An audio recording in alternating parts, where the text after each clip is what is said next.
evening. Welcome to the regular business meeting of Board of School Trustees for the Crown Point School Corporation of February 24th, 2025. I'd like to call the meeting to order at 6 p.m. If we could all please rise for the saying of as Mr. Vassar leads us in the saying of the Pledge of Allegiance, followed by a moment of silence. I pledge allegiance to the flag of the United States of America and to the republic for which it stands, one nation, under God, indivisible, with liberty and justice for all.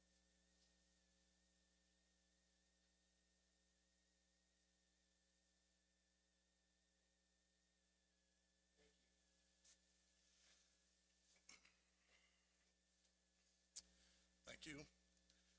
All right, the next item on today's agenda is Section 2.01, patrons registered to comment on educational issues. There are no patrons registered to comment tonight, so we'll move on. Item 3, consent agenda. Dr. Terrell. Thank you for your consideration this evening. We have 3.01, which is our executive session minutes, our regular business meeting, Board of Finance minutes. 3.02, our disposition of stale dated checks. 3.03, uniform conflict of interest disclosure statements. 3.04, the personnel agenda. And 3.05, the voucher registered checks as listed. You've heard the consent agenda outlaid by Dr. Terrell. 3.01, executive session minutes, regular business meeting, Board of Finance meeting minutes of January 27th, 2025. 3.02, disposition of stale dated checks. 3.03, uniform conflict of interest disclosure statements. 3.04, personal agenda. And 3.05, voucher registered checks number 175,161 to 175,458, and vouchers number 300,985 to 301,807. May I have a motion? So moved. Second. Motion by Ms. Bazin, seconded by Mr. Angel. Are there any questions or comments related to the consent agenda? I do have one question, real simple one, Mr. Akiwa, real simple question. The dates that people are hired and resign, are those the actual dates that they would do so, or are those just computer generated? They're the date of the job that they're doing. I think you're referring to the what seems to be a backdated ECA position. Yeah. So to clarify for that, all ECAs are for a full year, regardless of when that ECA happens. So when it says, for example, August 12th, that means they've resigned from that position for that year. That ECA position that fits in that year does not correlate with an actual date. If that makes sense. It makes perfect sense. I was Just for clarity, so it lines up with contracts and really helps the business department if we remain consistent on those ECA dates. They reflect a year's position, and then potentially later to be detailed is if it's split a percentage of that year's position. I was thinking about that driving over here tonight. It's like, wait a minute, I have to ask this. So thank you for the explanation. Yeah, sure. Any other questions or comments? No further questions. We'll take a vote. All those in favor signify by saying aye. Aye. Opposed? The ayes carry 5-0. Action item 4.01, 2025 Crown Point Community School Corporation Summer School Programming. Mr. Keeper. Thank you, Mr. President, board members. In your board agenda is the proposed 2025 summer school plan. This year's summer school offerings reflect the state of Indiana's emphasis on early literacy and new graduation requirements. As the state of Indiana has reprioritized resources for summer school, we have adjusted our offerings to match that realignment. Elementary school will focus on second and third grade students with the emphasis on literacy and passing iRead assessment. Middle school will focus on basic skills and transition to middle school. Our summer school offerings will allow students on current core 40 diploma tracks to take previously mapped out courses in their graduation plan, obtain credits for graduation. And finally, special education extended school year will be offered per student's individual needs. All courses being offered during the 2025 summer school sessions meet the DOE state reimbursement requirements. The administration recommends approval of the 2025 summer school plan. And if you have any questions, happy to answer. While you're thinking of questions that you may have, I want to jump in here and just make a couple of additional comments. So our current, one of the biggest impacts this has is students in high school. So our current sophomores, freshmen, sophomores, and juniors will continue to be able to participate in summer school just as they have in the past. Their plans of courses as they take them throughout their tenure at the high school will not be impacted by this. They'll still be able to do this. Incoming freshmen are going to have a little bit different, and part of that is in the past we've had a really large amount of students take take PE during summer school. With the new diplomas that everybody's heard that are coming out based off of the SEAL requirements and the number of courses you have to take, for instance, PE has been reduced from 2 semesters of PE and 1 of health down to 1 semester of PE. There's been some changes in social studies. There's been some other changes. So our intention as we continue to move forward with this is to make sure that the offerings that we provide allow us to continue to have the integrity of the number of teachers, number of sections that we offer during the school year, so that we don't look at a reduction in force in those areas. The other part of that is with the I-Read 3 this summer being this year actually being the first time that kids, if they don't pass it, have to stay in 3rd grade, is really focused on hitting the retention piece of that or the literacy piece of that to make sure that we can continue to focus and really zoom in on the needs that our students have in that area. Kind of a complicated funding source from the state for summer school is they have like a set amount of money that they designate for summer school, and then they classify different courses as classified the first group and then in the second group, and they've realigned where those are offered. Therefore, they're going to give priority in funding to the ones in the class 1, and that's what we're going after right now. So for instance, in the past, our summer schools have been funded anywhere from 65, 70+% range of what it costs us, and we have to make up the rest of that. What we're seeing now across the state is they would have a certain amount and it would be set.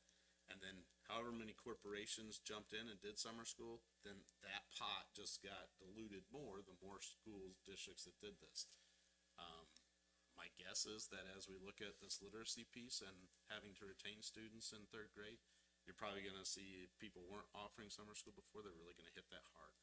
So going into this, being mindful of where we are with the budget, with the additional dollars that we're making up on our end, but then also looking at what the graduation plans, what the course plans are going to be for our students as 8th graders now coming into 9th grade next year. This will really allow them to still accomplish the things that they want to accomplish, taking those AP courses and the dual credit courses. We're not shying away from any of that. You guys have heard me say before, we're going to be real close to earning 10,000 college credits this year at the high school. And that's, for a school our size, that's like closing in on twice as many as most of them. Our AP courses last year at the high school, they received a silver recognition from the AP College Board group who is in charge of the AP courses and assessing, because of the increased number of AP courses that our students took, not just students taking them, but at-risk students and students of minority as well. So with that, we're gonna continue to push in those areas. We just have to make sure that we're aligned and can do that in a way that is fiscally responsible for us.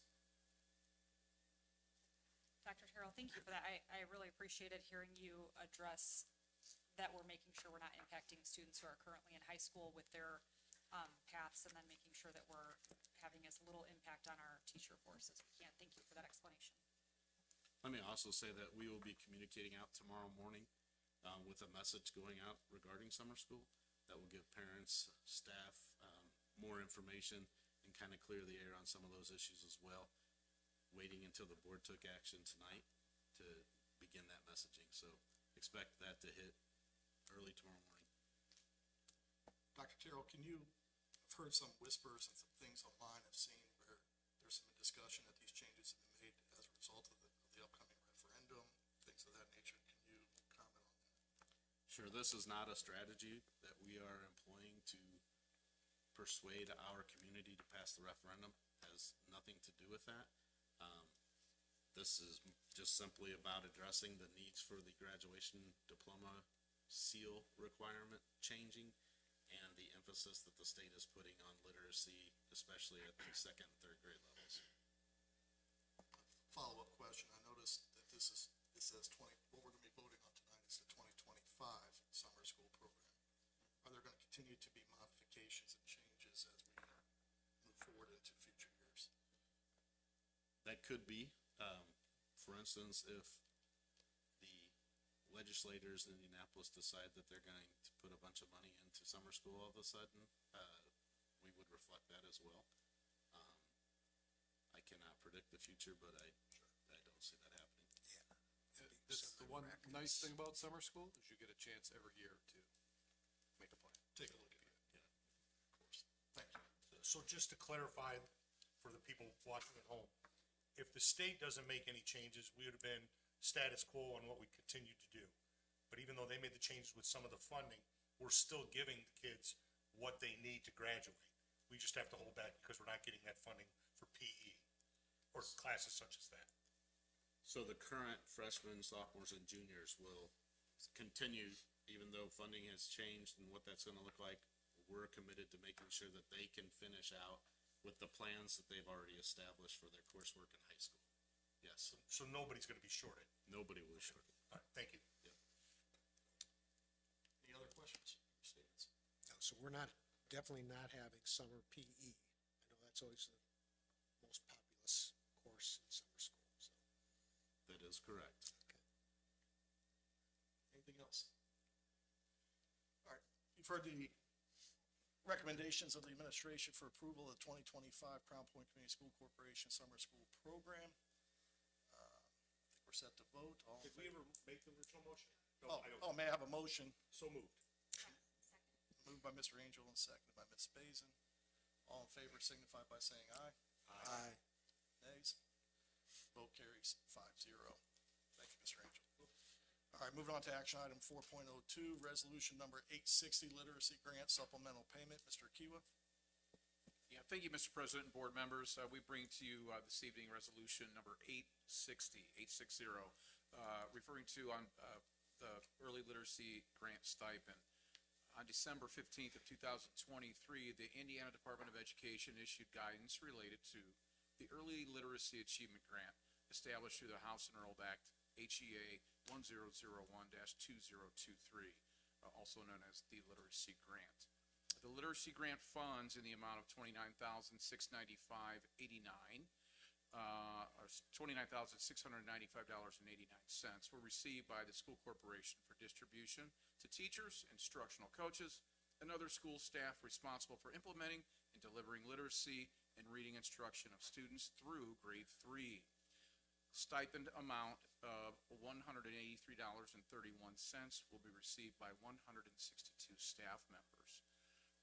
We ask that the board this evening waive the reading of the resolution and approve it this evening so that we are able to distribute the early literacy stipend in the month of March.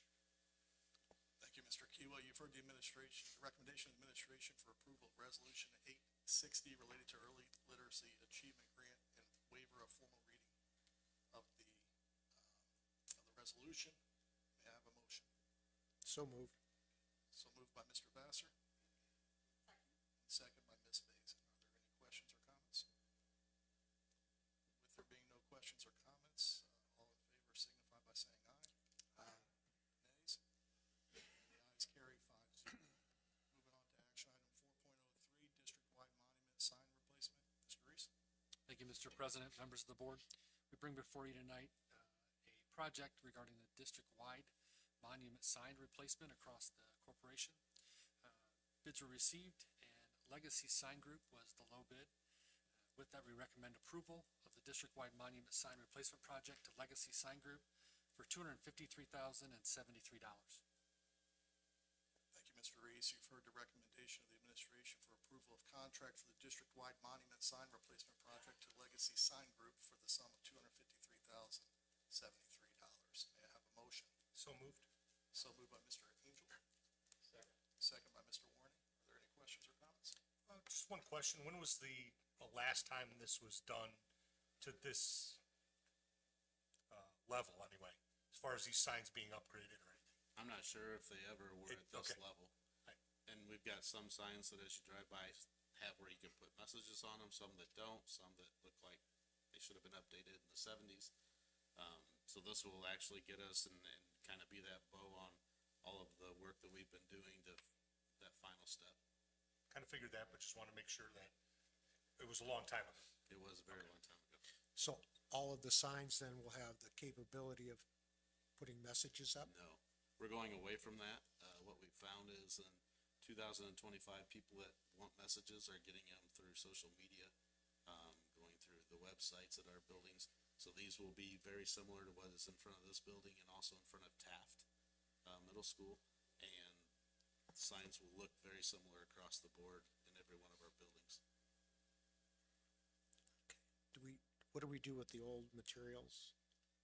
That all is part of the demolition process. Some of them we can use the foundations that were there, most of them we cannot, and they'll have to remove those and start fresh. Let me ask you something privately later, Dion, about that. Any other questions or comments? All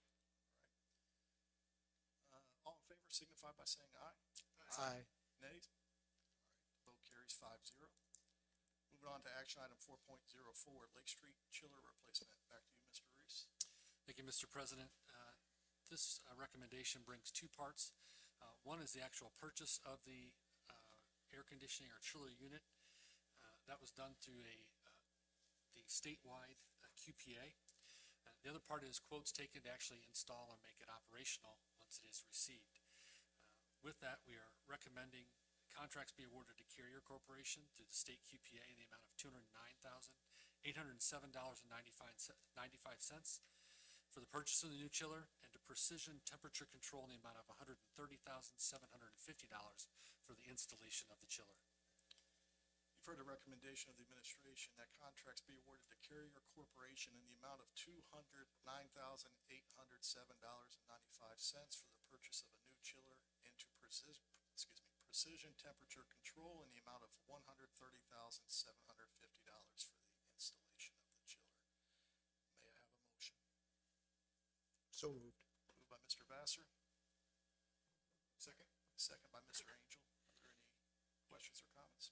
So the company is Precision Temperature Control, but the unit is a Carrier unit. I think you said the Carrier company or something like that. Is that is correct? The brand is Carrier? We're purchasing the chiller from Carrier, and it is a Carrier unit, correct? Right. And then Precision is the one installing the unit. Gotcha. Okay. Thank you. Now I understand. Are we familiar with these particular contractors involved in this project? Mr. Mulaski's shaking his head. You want to come up and say anything, Mike, or are you good? Unless you got questions. All right. Any questions for Mr. Mulaski? Again, with all of the projects we've been doing, this just completes that project. So at this point in time, we're in a really good spot in all of our buildings with our chillers and getting them very similar in what brand they are as well. Wonderful. And I would just like to note that it looks like, according to the content in front of me, that the sum of $7,942.05 will be rebated from NISCO after installation. So always nice to get some rebates. Any other questions or comments? All right. I think we're ready to vote. All in favor signify by saying aye. Aye. Nay? Vote carries 5-0. Moving on to information recognition items, 5.01 Superintendent's Discussions Groups. Mr. Vassar, are you still out at Cedar Lake? I am not.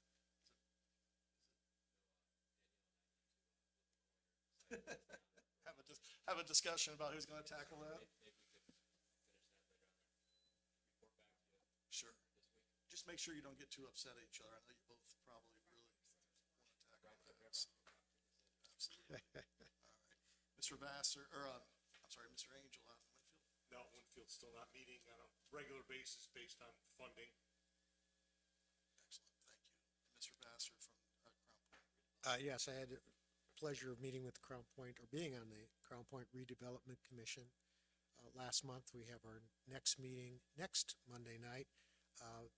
Big item on the agenda was Bulldog Park. They're going to be extending the stage there to make the stage bigger and put in a much better sound system as well. So be nice to see that. Great for the community. Anything else? Good. All right, move on to item 5.02, Director of Grants Assessments, Mr. Hardman. Thank you, Mr. President, members of the board. Next week begins our 11th grade juniors will be taking the SAT. The window opens up March the 3rd, closes the 14th. So on March the 5th, our juniors will be taking the SAT at Crown Point High School. This is a culmination of testing with the College Board that began back in grade 8 for these students. We started with PSAT 8. They follow that up in grade 9 with PSAT 9, and then there's PSAT National Merit that takes place in grade 10. And then also there's a PSAT that they take at the beginning of 11th grade. So it's to monitor and track. This year, we have also added testing in the spring for PSAT 9 and the PSAT 10 so that we can monitor the growth of our students between those two tests. The first test, we use the formative assessment grant to fund. The second assessment in the spring that we have added, that will be something that we will be funding, but it does help us to stay on track and to monitor and see how our students are growing over time. The culmination, like I said, is the March 5th, this Wednesday, coming Wednesday, a week from Wednesday, that our students will be kind of culminating their experience with College Board. There are diploma ramifications for those that pass, because it is part of a pathway if they pass, meeting a college and career benchmark. So, any questions? Jim, it's been a long time since I've taken the SAT, probably about as long as you. How long is the test now? We administer it within, and maybe Mark, you can add two to 2.5 hours is what it will take at Crown Point High School. Thank you. Any questions? Thank you. Thank you, Mr. Rowan. Moving on to item 5.03, Director of Elementary Education, Dr. Kachina. Thank you, Mr. President and board members. Just a few updates tonight on some things happening here in the next few weeks. First off, tomorrow's the big day for the class of 2038. Pre-registration opens up online for our new incoming kindergarten class. This year also, for the first time, instead of one school, one book at our 7 elementary schools, we will be starting one district, one book. So all 7 of our elementary schools have their own teams that are planning some activities around this one book title. You've previously approved that book, but I'm not going to reveal the title tonight because that's a big deal at our elementary schools. But this is to really get students excited about literacy and get our families excited about reading at home. So that will be kicking off at our 7 elementary schools over the next couple weeks, and it will finish up with an author visit the afternoon, the Friday right before spring break. So that'll be a good afternoon for students. Next exciting thing, coming up on March 6th, our elementary school art show will begin at 5 o'clock and end at 6:30. This is at the Crown Point Public Library. There are several hundred 2D and 3D works of art on display at the library. They're already up, but the official show is on March 6th from 5 to 6:30. So thanks to our 7 elementary art teachers for all their hard work to showcase the talent of our youngest artists. And we're grateful for that partnership with the library. They host us every year, and it's a really cool event. Last thing tonight, as Dr. Terrell mentioned earlier, I Read 3 is coming up here very soon. The first 2 weeks of March is the I Read 3 testing window. Legislatively, there's a couple big changes this year. First, the first big change is that all second graders will be taking I Read 3 this year for the first time. The second really big change is that there are more strict and really inflexible retention requirements for students in grade 3 that do not pass the assessment. Student students will have opportunities to retake the assessment as third graders if they don't pass here in March. And we'll have detailed remediation plans for any students in grades 3 that don't pass that first try. They'll have a couple more attempts, but traditionally our students do very well on iRead 3, but these are 7 and 8 and 9-year-olds, and it can be a lot of pressure and a lot of stress and some angst for our students and our teachers. So best of luck to everyone involved. Any questions? Dr. Cucino, I had a question. Yeah. It's a practical question. I think you hinted on this, but some students struggle with test taking and Sure. that type of education, right? When we're presenting tests and there's pressure, and that may carry all the way up into adulthood. Sure. Right? And other students thrive in that, and every student learns differently. What can the schools do, if anything, if you have a student that struggles with anxiety or struggles with test taking? And good students, they may get A's, they do all their homework, they work hard, they're smart, but they just struggle with test taking. Is there any accommodations that can be made? Does the state take that into consideration at all when it comes to test scores? That's a great question. So, kind of on a whole school level, the calmer the adults are, the calmer the kids are going to be. That's the first thing I would say. And really, it's about knowing our students, knowing our learners, and our teachers are excellent at really knowing what our students need. But you're right. Sometimes our highest performers, they get the most anxious. Sometimes students who struggle get anxious. Anyone can. But really, it's about setting a kind of a calm environment on test day, encouraging students in positive ways, not stressful, hey, you're, threatening ways. We don't want to do that. I know a lot of teachers do,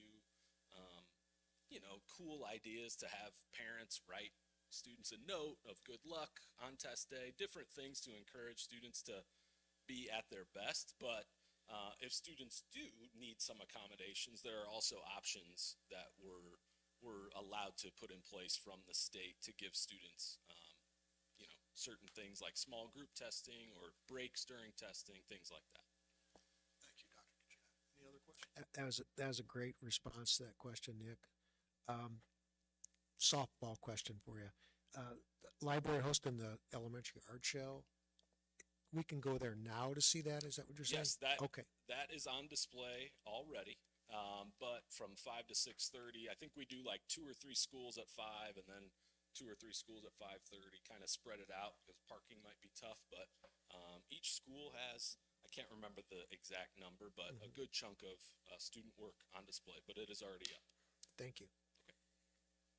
Any other Thank you, Dr. questions? Cucino. Okay, thanks. Moving on to item 4.04, Director of Exceptional Education, Mrs. Paskus. Good evening, President Smith, members of the board. You do have 2 more opportunities to see the Bulldog Ballers in action at the high school, March 6th and March 13th. I think Mr. Angel's interested in maybe joining as a coach next year. He came last week and We'll get to that in comment. I'd like to mention that next week is School Social Worker Week. And I want to recognize our 5 school social workers for their dedication and compassion in working with our students, our families, our staff. They really do help us foster a safe and nurturing environment, and they're really making a difference not only in the schools but our greater community. They're helping families connect with outside resources, helping students during crisis, and they also meet with some of our students regularly to provide support. So I want to mention them by name. We have 3 exceptional ed social workers, Evelyn Bratton, Sandy Specker, and Tara Verdusco. And then 2 additional high school social workers, Tracy Noble and Mary Ree. So we really appreciate the work they do, and their social workers are relatively new to Crown Point schools within the last handful of years. So I think they've been an invaluable addition. A couple of upcoming important dates. April 23rd, we're hosting our transition fair again, and this is an opportunity for our parents and students to come over to the high school at 5:30 that night. And there are, I think about 70 tables set up, and There are service agencies like the Bureau of Developmental Disabilities. There are group home companies. There's InSource, which is a advocacy agency in the state, Planting Possibilities. Just even some of our local colleges come, the military, just a range of resources for our parents and students to grab and talk to the representatives. And then best day of the year is Wednesday, May 14th, at 10 a.m. at Crown Point High School, Unified Game Day. And the rain date will be Wednesday, May 21st. So hope to see you all at one or all of those events coming up. Thank you, Mrs. Vasquez. Moving on to item 5.05, Assistant Superintendent, Mr. Gianford. Yeah, just one item. Last Thursday, Crown Point High School hosted the incoming, they call it the 8th grade parent night, so it's for the class of 2029. First of all, the amount of parents that showed up for that was amazing. The auditorium was pretty packed. So when you have those things, it's about giving as much information out, trying to maybe get parents' anxiety down a little bit as they enter their high school with their children. So excellent job by all the administration and teachers that were there that night. And again, thank you to all the parents that showed up, because when you have those things, they're only as successful as we can get people out there. And I know, Mr. Smith, we're going to get you that information. So sorry about that. And then just one other thing. Thank you to Mr. Rodriguez for recognizing Colonel John Wheeler's 200th birthday on February 6th, and, kind of doing that with the school and making the kids aware. It's kind of just a neat thing that they could have just let it go by, but, they spent some time letting the kids understand that Colonel John Wheeler had what his significance was, and that it was his birthday. So thank you for doing that, Mr. Rodriguez. Go next. Thank you, Mr. Gianfermi. Moving on to item 5.06, Chief Human Resource Officer, Mr. Kiwa. Thank you, Mr. President, board members. Just briefly, a reflection. Earlier this month, I had the great pleasure of going to MacArthur Elementary School to be the guest speaker, if you will, their Student of the Month program. And just a reminder how, for me anyway, to get back into the elementary environment and be a part of those celebrations that really, to use an old term, fill our students' buckets with positive emotional energy. They bring a special guest in the morning, parent, grandparent, significant other, to celebrate good citizenship. And just want to tell them great job. And for all of our recipients of the Student of the Month of the Ward of MacArthur here in February, congratulations. And just to all of our schools, especially those elementary schools working with our younger students, keep up the good work with those strong, affective programs. Thank you. Thank you, Mr. Kiwa. Moving on to item 5.07, Chief Financial Officer, Mr. Reese. I have nothing this evening, Mr. President. Thank you, Mr. Reese. Moving on to 5.08, Director of Communications, Mrs. Allen. Thank you. Good evening. I was at Crown Point High School this afternoon taking pictures for the upcoming play, which opens on Friday next week. It's called The Play That Goes Wrong, but it's fantastic. It's a comedy, and it's really wonderful to see our students who were in very different plays the last couple of years do something like this. They were working on their comedic timing while I was there, and it was pretty wonderful. Also next week is a bit of a kind of a milestone or celebration in our communications department. We started our Super Things series 2 years ago. So 23 episodes later, and about 65,000 views. It's definitely been a very fun project. And next week, to celebrate, we have a blooper reel that we'll share with everyone online. Sorry. But it'll be fun. I don't know if you'll be in it, Dr. Terrell. Probably not. That's smooth. That was smooth. It's mostly you. That's all I have. Thank you. That's great. Thank you, Ms. Allen. Any questions or anything? Everybody good? I'm not sure that is great. We all love it. I think that'll pass the 5-0. I want to see the body shop blooper one. Oh, my. Moving on on to 5.09, Superintendent of Schools, Dr. Terrell. So this evening, want to thank some of our community partners, Crossroads Chamber. I was able to participate in an educational roundtable with them last week with 3 other individuals and really highlight the internship programs that we have at the high school and our students as they go through that. This is new in a lot of places with the change in diploma requirements, and it's something we've been doing. Over 40%, between 40 and 50% of our students are involved in internships as seniors each and every year. So just appreciate the opportunity there, as well as our community members for permitting our students to be a part of that. Also then was part of a soon-to-be-released production from Great News Life. There was an education panel really focusing on how to celebrate public education and the great things that are happening across several of the districts here in Northwest Indiana.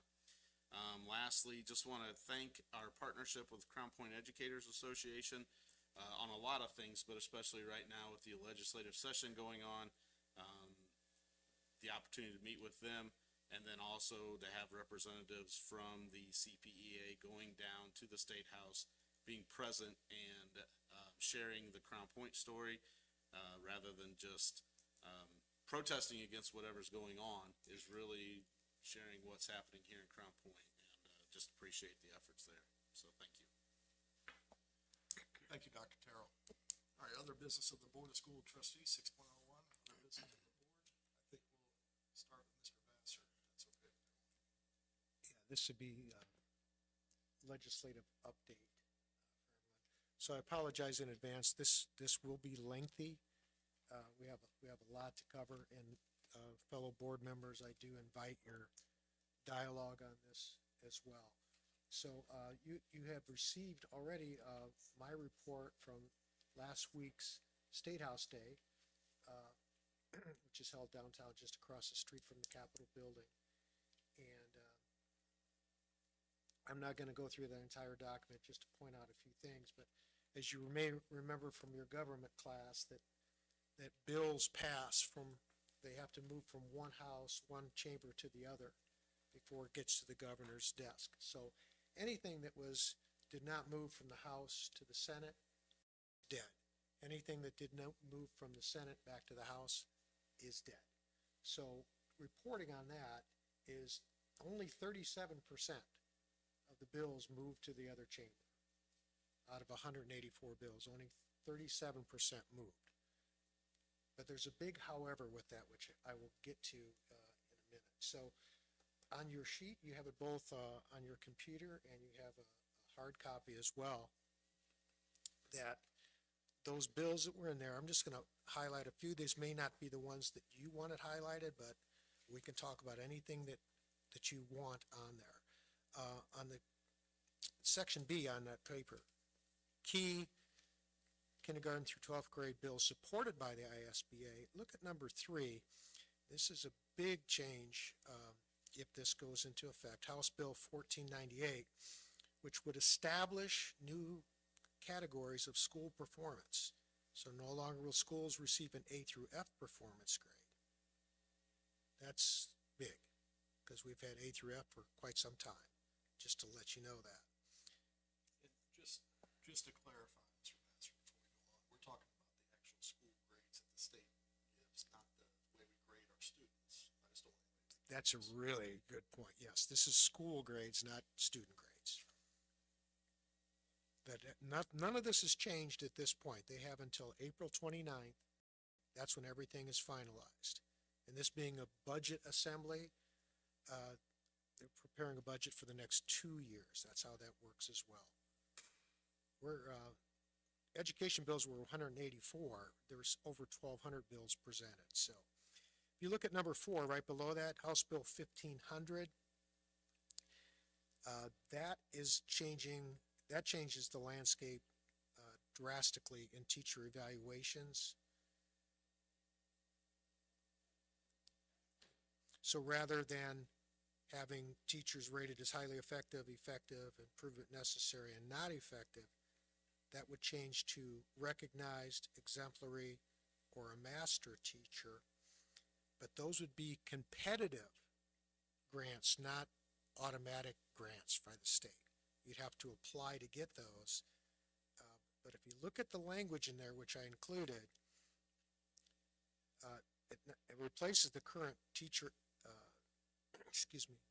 evaluation categories, but whatever they receive from 3,000 to 10,000, that amount must be added to their base salary moving forward yearly. So that changes a great deal. So that's something if that becomes law, something to discuss down the road as well.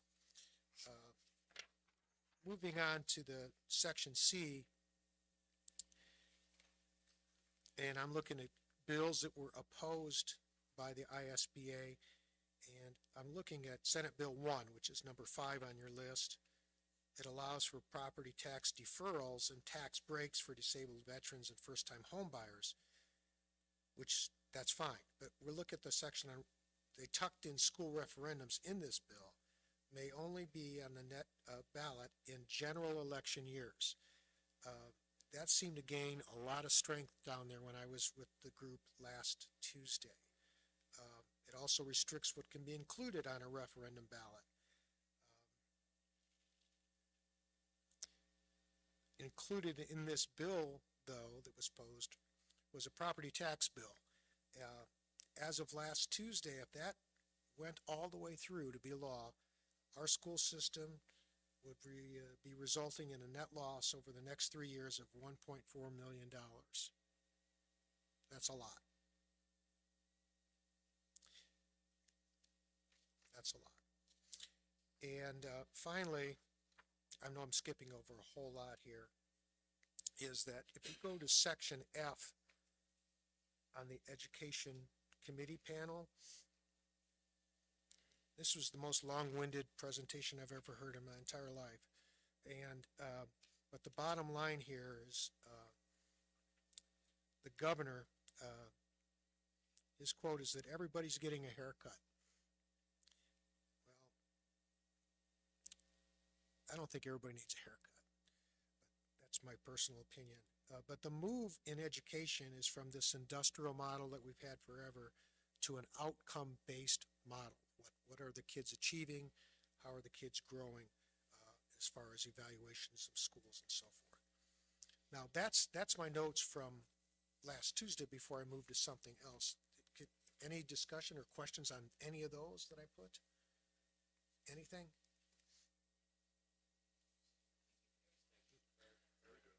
Oh,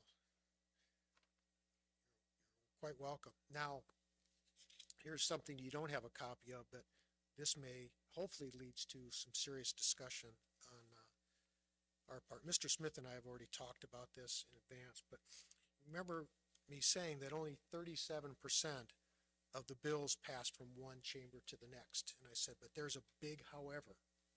And here's the big however. A couple of things for us to look at is, one, there's a Senate bill that has moved to the House that has to do with school board elections. Okay, this bill would eliminate nonpartisan school boards, which means Republican, Democrat, and would require school board candidates to not only declare their political party, but you would have to win your political party's primary election in May if you want to have a spot on the general ballot in November. Additionally, the candidate would have to have voted in the last two primary elections. So if you didn't vote in a primary election last year, you can't run for school board next year. So the people that are in favor of this say they really need to know the political party of school board candidates. Those opposed say more partisanship won't improve the schools that are governed. So I welcome your dialogue, questions, thoughts on that. So I'll jump in on this. The bill that Mr. Vassar is discussing is Senate Bill 287, which passed the Senate. It's moving over to the House. As Mr. Vassar laid out, it requires a candidate to run for school board to declare a political party. Obviously, you can run as Republican, Democrat, Independent. The concerns I have with this particular bill, and I poses to the rest of the board is that, you know, having served on this particular school board for 9 years, and Mr. Angel even longer, I don't think at any one point we've ever had a discussion about any of our board members' individual political affiliations or parties. Frankly, it doesn't matter. And the reality of it is, we have all, and even though we may have had disagreements and see things differently, that's the beauty of a school board, is that we bring different perspectives to different issues and come together and try to get a consensus where we can to have a vote based off solely what's best for our school corporation, our students, and our individuals who are employed here and others that are affected by our decisions. And I can proudly say that I don't think we've ever had a decision based on political motivations on the school board in the 9 years that I've been a part of it. And so I would question openly and publicly, why would we now, after 100+ years of not having political affiliation associated with school boards in Indiana, why do we determine or decide that now this is necessary? And sadly, with the state of our political climate in our society, and both nationally, and state-based, I don't think it's anything more than a power grab and control of money and finances. And I think we're seeing that down from our state house. So for me personally, this is a frustrating component to this. I think it lends itself to control, and from a supermajority who's down in our legislature now in power, in office, who holds themselves out to be limited government, this is anything but limited. I think we can see all these bills here, up here. The amount of control and direction that we're getting is problematic to me. So particularly with this bill, and I've said it before, I highly doubt if I did decide to run again for a 4th term, and I don't know if I have, if I would ever declare a political party to run. I'll just put that on my record right now. If it's not meant to be, I won't win. But I don't want to take political party funds or be guided or directed or have my vote, which is based on my own consciousness, be determined by somebody down in Minneapolis or Washington, D.C. or elsewise. So I just would ask the people in our district to contact your House rep. This Senate bill is going to be going before Julie Altoff, who we've had discussions with, we've had conversations with. I like Julie personally. I would ask you to reach out to her, and please, if you agree with me, please express my concerns, and if any of the other board members feel the same. I really think it's important that we continue to put students first and people first, and I do think that this will cause people not to want to run, and people that really have the students' best heart at mind not to want to be affiliated and continue to pour back into their own corporation and community schools. So I just wanted to vocalize my expression, my feelings on this issue. I want to get out in private before the vote happens. So I'll pass it off to the rest of the board members who want to respond to any of these comments or have your own thoughts. I'll just, your sentiments exactly, Brian. I can honestly say in my almost 21 years completed as a school board member, never once did a conversation come up, whether you're Republican or Democrat or independent, in your own political affiliation. And it has no place in your decision-making aspect or being forced to do something because you have a political affiliation. So I strongly urge everyone involved in that moving on to the House to highly oppose that bill. I as well couldn't agree more. I think you said it, Brian. If there was something for us to disagree on, this is the time we could speak about it and have a conversation about it and agree to disagree if that's the case. But as you said, just to kind of put it on record, I couldn't have said it better than Mr. Smith, and appreciate your thoughts. And I think that's good.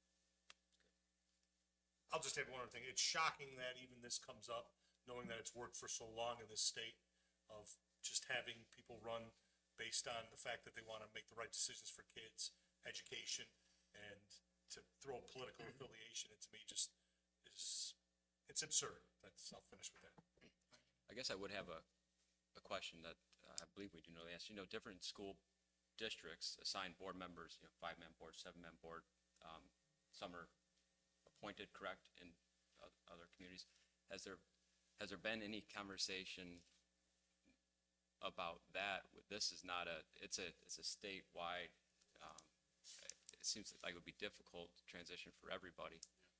So I would say there's very few that are appointed.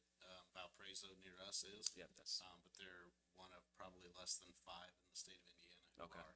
I think one thing that all of you need to understand, and I think those in our community who hear this need to understand is, in the state of Indiana, if you will recall, we went to where our superintendent of public instruction now is the Secretary of Education and is appointed by the governor. At the same time, our state school board is also appointed by the governor. Now, if you look at all of a sudden, this has to become a political thing. I don't know how we see this as anything else than a political move to have the supermajority controlling absolutely every part of this. Around this great country of ours, very few places is there where the Secretary of Ed, state superintendent, and the school board are both appointed by the governor. Indiana stepped up and made that happen just a couple of years ago. So we find ourselves in that minority of states that do so. So I would agree with everything that's been said tonight. The biggest concern here is, does it stop there? So now all of a sudden, when you guys go to do the most important job that you do, and that is to hire and fire your superintendent, now does that ideology have to follow along with what your political view is? Does that become the thing? All of a sudden, the educational environment where we tell our teachers, your students shouldn't know if you're a Republican or a Democrat or an independent. Now all of a sudden, we're saying that those who lead the district and have the direct impact on the district is totally different than what we expect in the classroom. And if we're gonna do that, do we take that next step eventually and say then teachers should be able to have to declare? And we start to let them share their personal political views to impact what's happening in the classrooms. I think nobody's saying that's happening. I think it's a slippery slope though, once we start down this path. Where does it stop? And that's a concern to the point of it's worked this well for this long. And there isn't a glaring issue that needs to be addressed. And the few that I've heard as rumblings are small issues in other corporations or in community that's driving the entire state. And I think that in my mind is the essence of the legislative process. Is so often it comes from one community or one small group where there's a problem, and all of a sudden the entire state is impacted by it. And I think we need to address situations as they arise and not go after the entire state to change something that's been working. And I would just add, if for any constituents out there, if you want to get a taste of what it might look like if we have politics in school board meetings, go down to the state legislature and spend a day down there and listen to how well the Democrats and Republicans work together, how well they get along and they respect each other and get things done, right? It's inefficient. It won't work. It's a disaster. And so, with everything else said, I don't think we want that here in Crown Point or any of the other local school communities. I don't. So, I'm the only one who hasn't spoken, so I'll chime in. I agree with everything you guys have said. I think I'd also like to point out that despite personal political views, I think the thing that is great about our board is we come together thinking about what's best for our community and all of our students, right? And so whether it's something that I personally believe or, would vote for on my own or versus what's best for what we're doing here are two different things. And so to me, politics are not involved in the school board, the school corporation, and what we're doing here, which is what's best for Crown Point Community Schools, staff, and the community in general. and I would just want to add, there was an article in the newspaper not too long ago on this issue, on this exact bill. And I don't read the newspaper, but that was one I read. And one of the points or the contentious arguments on the other side is we don't know where the school board members stand on issues. And I would say that any of us are available in our community, and any of us are available after a meeting. If you want to know where we stand or you have a question, I don't know if any of us as board members that are going to shy away from letting you know our positions on issues. And if you follow the school board meetings, you kind of generally get a feel, I think, sometimes where people stand on issues. So I just think that's a very poor excuse for passing legislation. And that was a comment right from I think a state rep's mouth. So, again, The whole idea is to be governed locally. We're here locally. You can find us. You have our emails. You can show up at the board meetings. You can watch the board meetings. There's plenty of ways to determine the positions of the board members before they take these seats in these positions. So, with that being said, is there any other statements or comments? Oh, I've got one quick question. Is Solon Robinson almost done? Are we almost done with all of our projects? I think last time I heard spring break-ish was what we were shooting for. Yeah, so, Skillman has done an amazing job, and we feel like at spring break, we should be completed with the inside portions of Solon. There'll still be some landscaping and some different things that have to take place once the weather breaks. But yeah, we're getting real close. Transportation Center will be this summer. That'll be the final, project that we'll have done, and, the intention will be to have that completed by August start date. So once that happens, then we've made it through, and gotten a lot for the amount of money that we put into our facilities. So, yeah, looking forward to celebrating. Looks like a whole different building from when you and I and Brian toured it this fall. Yeah. I bet a lot of happy people over there, I hope now. Mr. Vassar, I want to go back to you. I think you might have had a couple more items. I- want to give you your time. Put a lot of work and effort into this, which we're grateful for. Well, you're quite welcome. Strangely, I kind of enjoy doing this. Government was my favorite class in high school. I had a great teacher. House Bill 1064.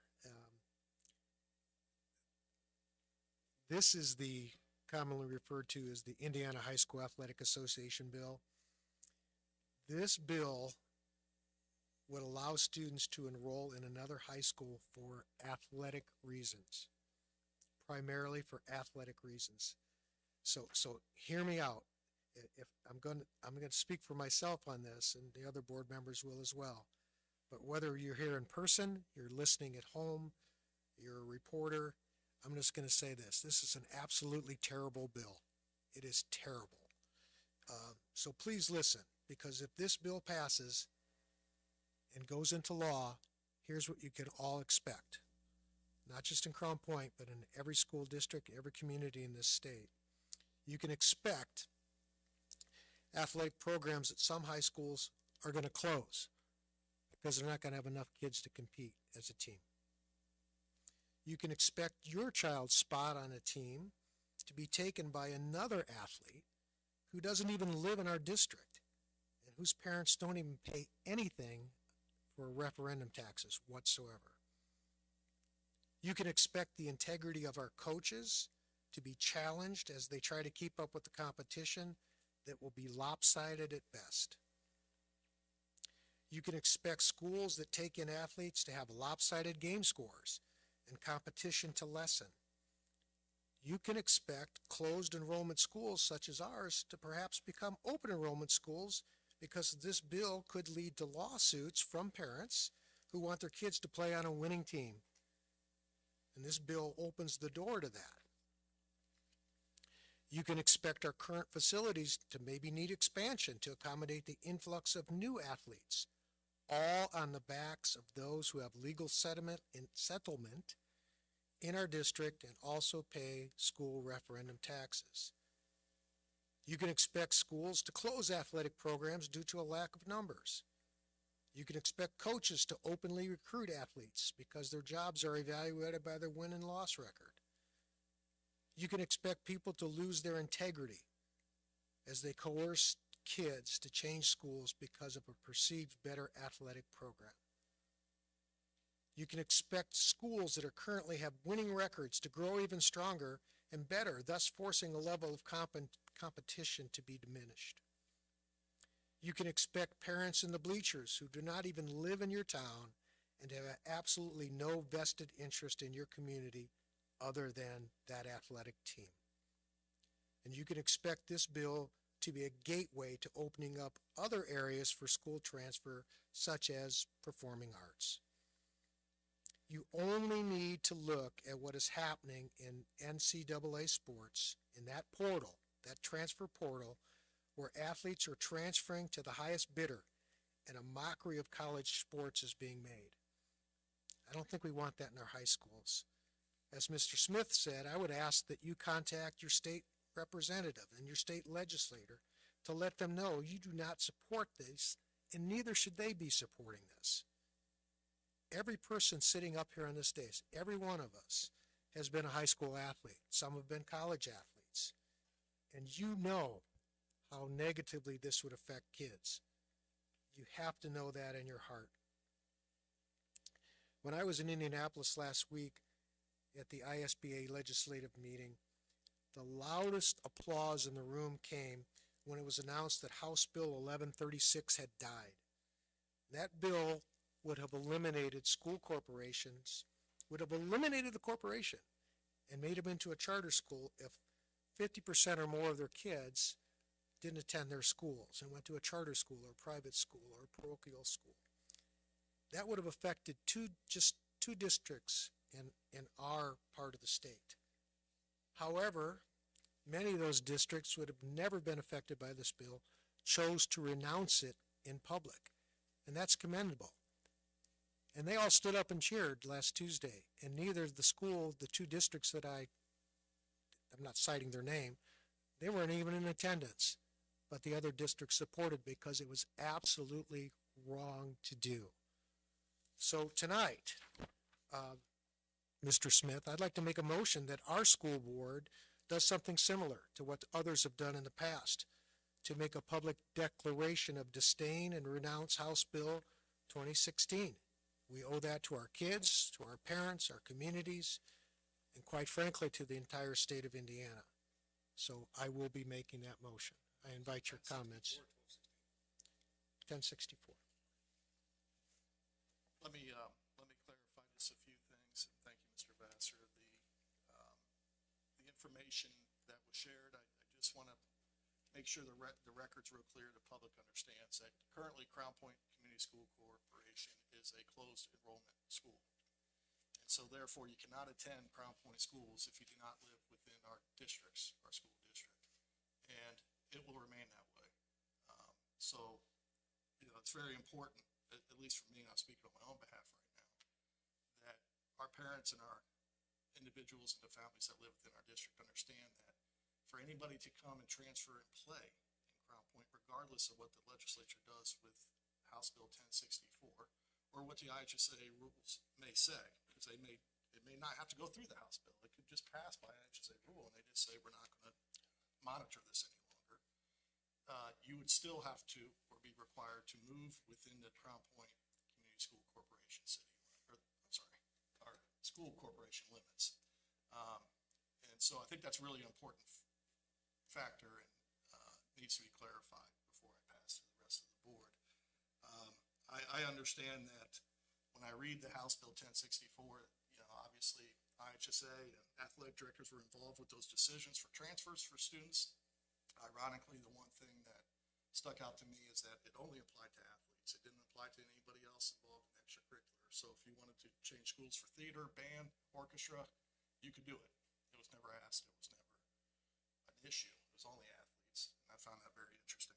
This is not to say I have an opinion either way, Mr. Vassar. You and I spoke about this. But I do want to make sure I understand. I would be, and I agree with Mr. Vassar on this particular issue, that if anybody just wished to transfer in and play sports in our school corporation, they can live anywhere, I would be adamantly opposed to that and against that. You have to commit to our school corporation. You have to lease or own property in our limits and be a contributor to what we do here. And I think that's really important. So I would stand behind our close borders and do whatever we can to protect that and make sure that remains the policy. That's my position on the issue. And I'll pass to whoever else wants to speak on this. So I'll chime in. With the utmost respect, I feel the opposite of Mr. Vassar with regards to this bill. So long as we remain a closed corporation where you have to live here, obviously, be paying and living in our corporation boundaries. For me, and if you're not aware of how it currently goes, if you have an athlete child who lives in Maryville and moves to Crown Point while your child is in high school, the child's ability to play in Crown Point relies on the prior corporation's athletic department to sign off saying they can play, which seems a little bit tricky. You know, if it were going the other way for our corporation, for me, it almost seems like a liability that we're relying on our athletic department to sign off on kids moving elsewhere. Really becomes more of a hindrance to each individual child. So I think as long as families are willing to move to a corporation if that's what they feel is the best fit for their child, whether it be for athletics, academics, other extracurriculars that Mr. Smith mentioned, you know, so be it, I guess. I think the argument of all these really good kids are gonna come in and your kid won't have a spot, I mean, competition is competition, right? So I know we've got JV, we've got, you know, other opportunities for kids to do community-based things. I think, saying we don't want to allow this because kids are too good somewhere else is maybe not the right approach. So, I think, again, as long as we remain closed, where a family has to actually move, to Crown Point and be, owning a home or have an active lease, to me, I don't even necessarily see it being as dramatic of an impact, right? Having a family who's willing to move for a child to play sports is a pretty big ask. I don't think we have as many Indiana families who are able to make that choice on a whim, right? As maybe is implied in what was written up by Mr. Vassar. So that's just my view on it as far as being willing to put out something as a corporation that would agree that we think this is not the right move, would not be something I would support. Thank you, Ms. Basin. Mr. Angel, Mr. Warden, comments? I'll just keep it short with the going back and forth on open enrollment, closed enrollment, and I'll have much to touch on about the sport, but, you know, for our school corporation, there's absolutely no doubt that we remain, as we are, a closed within our limits. And, you know, if athletes move in, properly, and of course we welcome them, and if they move them out, I do agree with what Ms. Basin said, that there is liability there, picking and choosing who you're gonna give releases to, but, you know, for now, I don't think that's worth anything more for me to add to. I will just state that our job as board members, as educators, to educate kids. Sports, extracurriculars is a privilege and shouldn't have any bearing on us setting a new House bill or a law to allow kids from other communities to play, because it's a privilege. If you decide to do that, once again, I just think you're hurting the overall process of educating kids, because that's our number one goal. I think sports, extracurriculars are all an additional and has no bearing on setting a new House bill to become a law. So I'll just state that. I'm glad we have closed enrollment. I'm glad that we enforce it, and I know there's questions, and I can probably, Dave Colson is somewhere around, and Artie Akiwa, when I hear about these rumors on the street, I can tell you I pick up the phone and I call to verify that these kids are living in the Crown Point schools, and I've done that for years, because the one thing I've always said as part of this is the day I find out we're accepting kids that don't live in our community will be the day I lose my mind. And I can honestly say that, are there some that have probably slipped through the cracks in my 20 years here? I'm sure there are, with the way people can manipulate a system, but I can tell you it's been looked upon and forced upon that you live in our community. So once again, I just think it comes down to the education process. That's about education, and I played sports in high school, and once again, to whatever level, I'm not sure anybody, it's not the concern. It's about the fact that equal opportunity is given to all, and with my focus being on the Crown Point taxpayers, and the biggest factor of that is those referendum dollars that we would not see. So hence why I'm very opposed to this bill, and disturbed actually the IHSA came to their decision to pass this, which doesn't officially pass till I think their May 25th meeting. So that's my own personal thoughts. Well said, Mr. Angel. I would say if we remain closed enrollment, that I think this bill hurts Crown Point more than it probably benefits Crown Point, that's for sure. Mr. Vassar, did you have any response? And then I want to hand it over to Well, Dr. Terrell. you know, I've been a varsity coach in multiple sports, like Central High School. I understand these things. Never once in my life as a head coach did I ever consider recruiting kids. Never, never, ever. I think you give up your integrity when you do things like that. And if that's happening anywhere, including our own school system, shame on you. If you're doing that, hear me out. Shame on you. You're wrong. That's a lack of integrity. And now we have a state that may just sanction that this is okay. That's wrong. That's absolutely wrong. So our job is for the Crown Point schools. I guarantee it. But we have a bigger responsibility to education, as Mr. Angel alluded to. We have a bigger responsibility. I think it's time to renounce this tonight, to get this, to make our statement known, as they supported the other two school districts on a bill that had nothing to do with them at all, would have had nothing to do with us at all. This bill may have nothing to do with us either as we move on, other than losing kids. We're going to lose kids athletically, and if you don't think that's the truth, you're naive. That's exactly what's going to happen.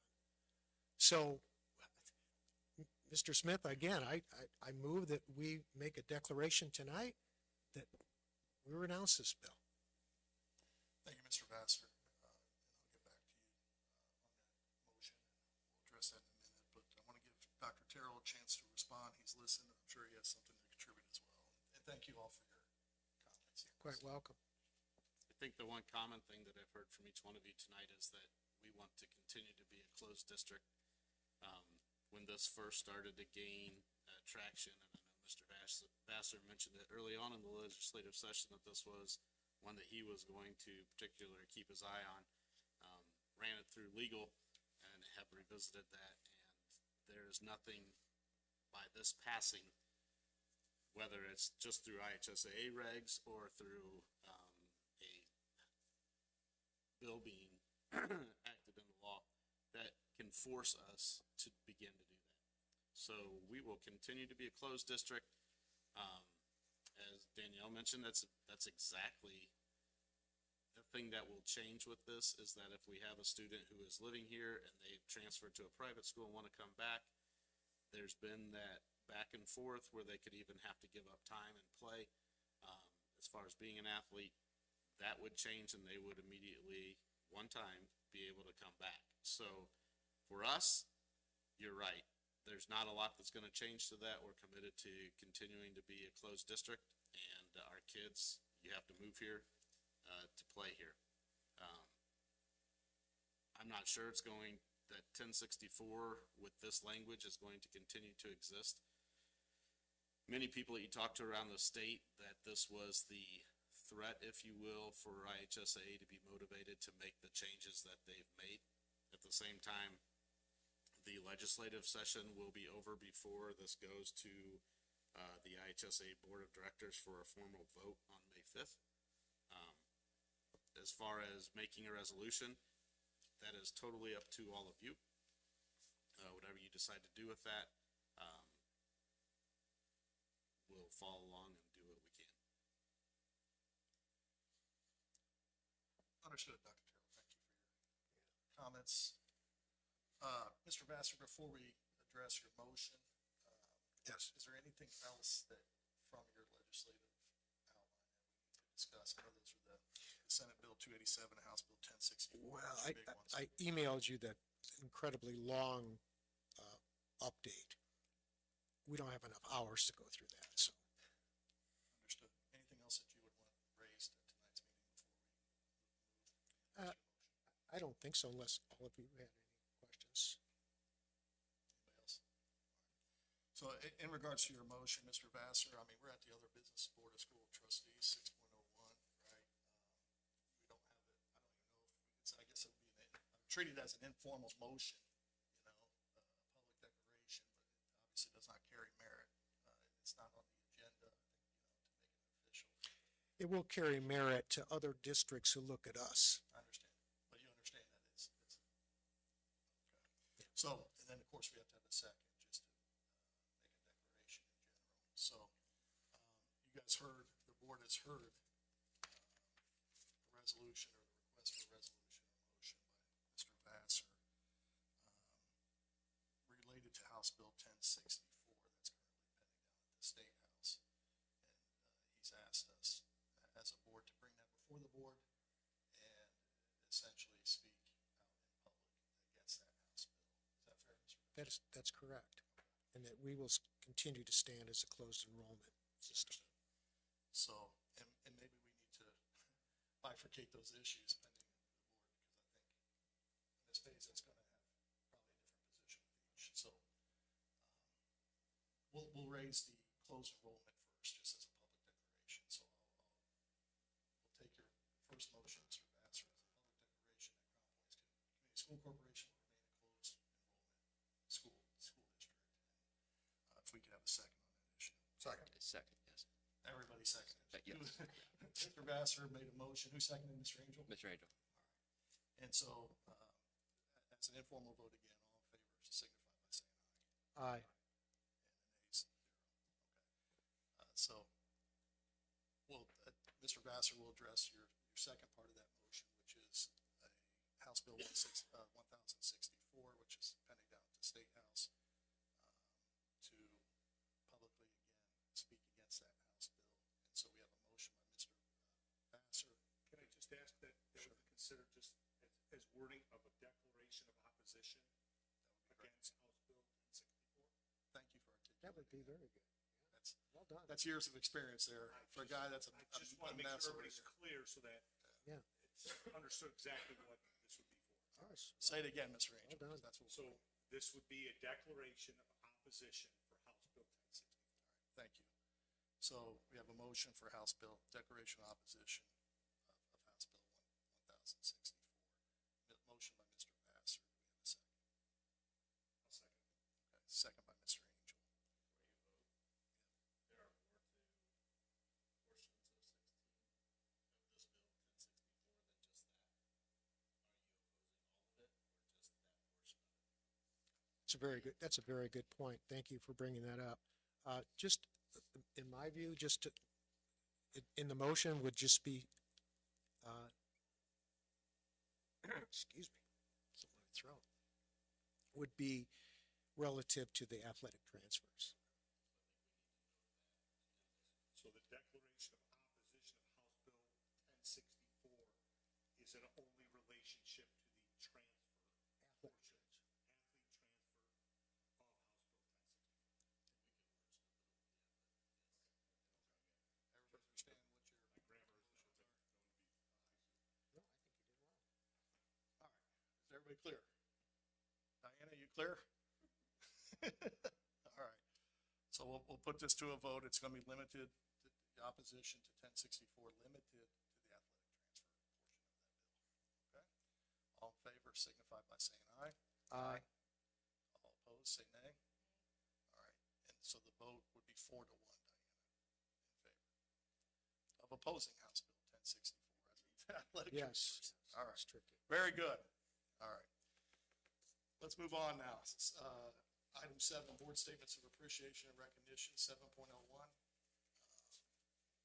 Mr. Warney, start with you. Yes, just want to mention something that I think the motion, or the movement really began for Crown Point School Corporation when Dr. Terrell, came aboard, and that's like the unification of our entire corporation, and I want so my appreciation is just going out to, Mr. Takina and Hardman, and, Mr. Ramirez, Dr. Terrell, for keeping the pedal down, on this idea of doing things as a Crown Point School Corporation and not 7 or 9 different islands. I think you see, we're seeing it and continue to see it. You mentioned the book read. I sat here, we're talking about the signs, and there's a couple in the corporation that I think are just fine. They don't need to be replaced. But some of the hard decisions in being one is being one. And that's what, with reading between the lines, that's the way I saw it. It's like, sure, maybe that school's sign is just fine, but you know what? We're going to do this together and get all on the same page. And so my statement of appreciation is just to thank all of you for not losing sight on, I think, our board's goal and mission to do it together. So thank you. Mr. Angel. Mrs. Paskus, what again is the basketball thing called, so I properly put it into words? Bulldog Ballers. So yes, thank you. Bulldog Ballers, I attended last week, Thursday, and a last second text, didn't have it on the agenda because I missed the date. And I said, you know what, I had some time to make sure I showed up. All I would like to say is thank you to all that are involved in that, to give those kids another opportunity to enhance a life skill that probably wouldn't, or life skill contribution to learning more about life and competition, and a heck of a day and evening of excitement to see. You know, I'm a truist to the game and all that, and I understand that these kids aren't to that level and all that. So I was still making my normal comments that I make at a game, that one boy might have broke the record being 1 of 17 from the field. But at the same time, that one he made will be remembered for a lifetime.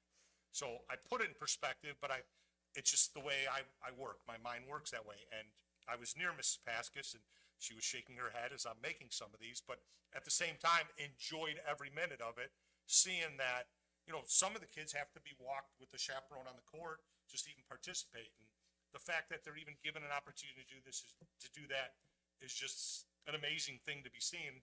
And I recommend anybody that hasn't seen this is to see it. And then the cheerleaders get to perform. We walked in just as the national anthem, and I know one of the students sings the national anthem, and we even have that at one of our regular basketball games.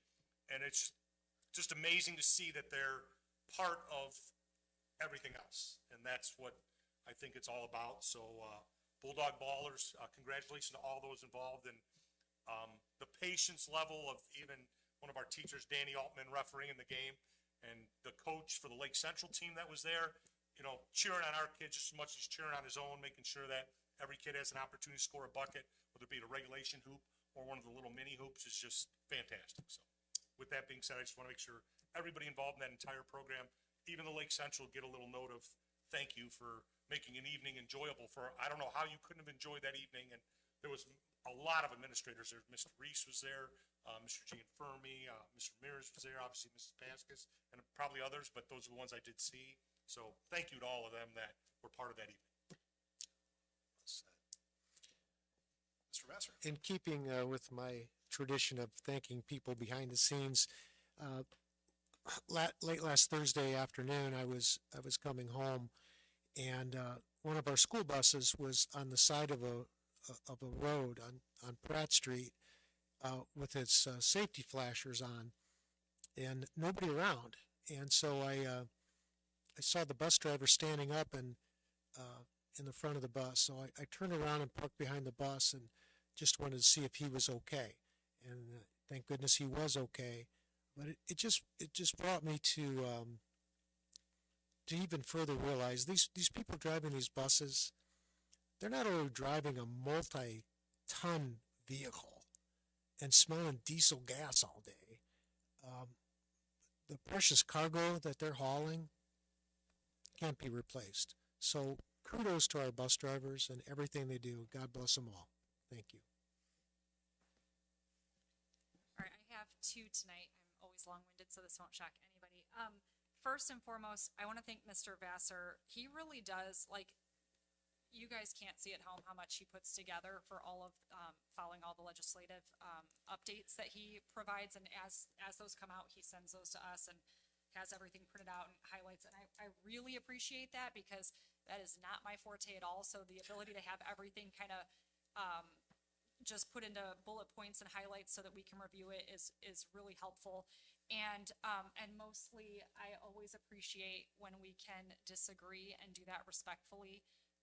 That is not a given. We have neighboring corporations, neighboring counties where there's a lot of dysfunction in their school boards. And so above everything, I always, I can end every meeting and every day with this board knowing that they're doing what they feel is best for our students. And most of the time, I think you see with us that aligns, and you see a lot of yeses and, oh, all in favor, 5-0, motion carries, and nothing, you know, really dramatic happens. But I am glad that we had the opportunity to disagree today.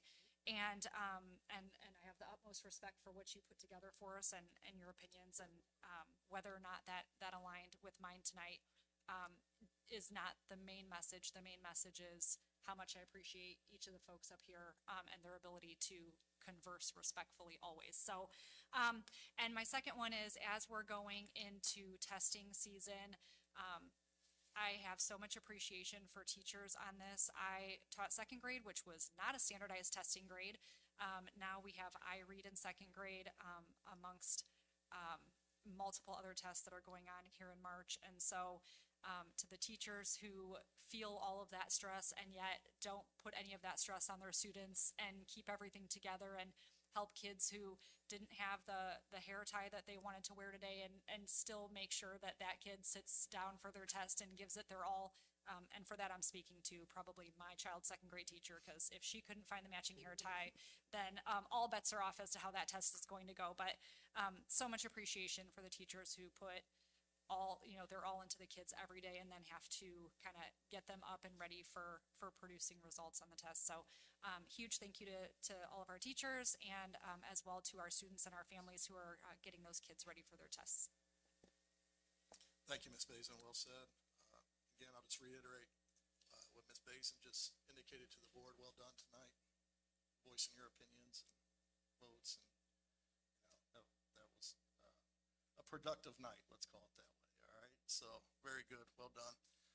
My board statements of appreciation tonight are directed to any individuals in our school corporation who had to deal with the changes down at the State House and the implementation of those changes in scheduling, whether it be with the 8th graders in the middle school, as Mr. Gene Fermi talked about earlier today, or the high school. That's a lot of change. And having 2 high schoolers, I know a lot of information came through in the last 30 days regarding their scheduling and paths to graduation. And for the most part, everything was very, very well done and very well organized. It's never a perfect situation, but it was very helpful. So just want to say thank you and recognize all those that poured into that, to making sure parents had the information they need to make best decisions for their children. So with that being said tonight, I think we're ready to move to 8.01, motion to adjourn. May I have a motion? Second. Moved by Mr. Angel and second by Ms. Basin. All in favor signify by saying aye. Aye. Nays? The vote to adjourn carries 5-0. Thank you.